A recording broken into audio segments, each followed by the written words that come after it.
यहाँ इस सभा में बहुत सारी हमारी माताएं बहनें बैठी हैं और मैं समझता हूँ जिस पार्टी को माताओं बहनों का आशीर्वाद मिलता है, जिस उम्मीदवार को माताओं बहनों का आशीर्वाद और स्नेह मिलता है, उसकी नैया पार हो जाती है। और मैं ऐसा मानता हूँ कि हिमाचल प्रदेश की महिलाओं ने मन बना लिया है कि 5 साल से जो सरकार प्रदेश में काम कर रही है, रोजगार, महंगाई, भ्रष्टाचार, इन मुद्दों से जनता पीड़ित है। हम लोगों ने बहुत सोच समझकर प्रदेश के लोगों से बात की, नौजवानों से बात की और फिर बहुत विस्तार के साथ हम लोगों ने अपना मैनिफेस्टो बनाया है। हम लोगों ने क्या कहा? हमने कहा कि हम हर महिला जो 18 से 60 साल की उम्र की है, उसको हर महीने 1500 रुपए का हम उसको भत्ता पेंशन देंगे। ये हमारा लिखित में वादा है, संकल्प है। और वैसा संकल्प नहीं जो भाजपा ने कल लिया है, वो तो संकल्प लेते रहते हैं लेकिन उस पर क्रियान्वयन नहीं होता। 1 लाख नौकरी देने की बात हम लोगों ने करी है।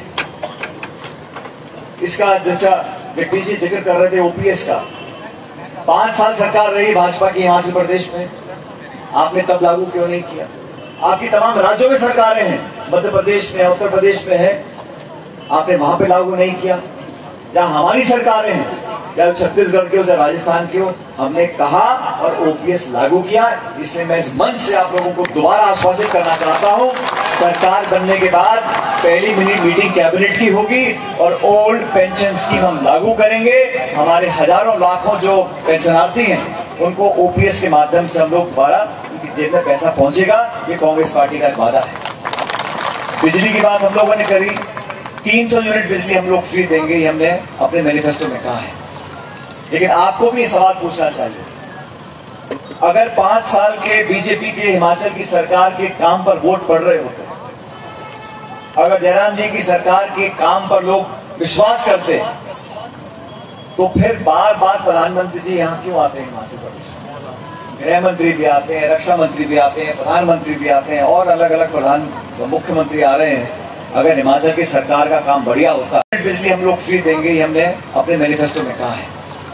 लेकिन आपको भी सवाल पूछना चाहिए, अगर 5 साल के बीजेपी के हिमाचल की सरकार के काम पर वोट पड़ रहे होते, अगर जयराम जी की सरकार के काम पर लोग विश्वास करते, तो फिर बार बार प्रधानमंत्री जी यहाँ क्यों आते हैं? हिमाचल प्रदेश गृह मंत्री भी आते हैं, रक्षा मंत्री भी आते हैं, प्रधानमंत्री भी आते हैं और अलग अलग मुख्यमंत्री आ रहे हैं।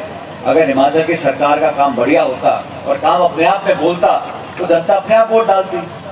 लेकिन आज समय आ गया साथियों, मुझे मालूम नहीं यहाँ पर कांगड़ा में क्या है, लेकिन जयपुर में तो गैस का सिलेंडर 1150 से 1200 रुपए का बिकता है।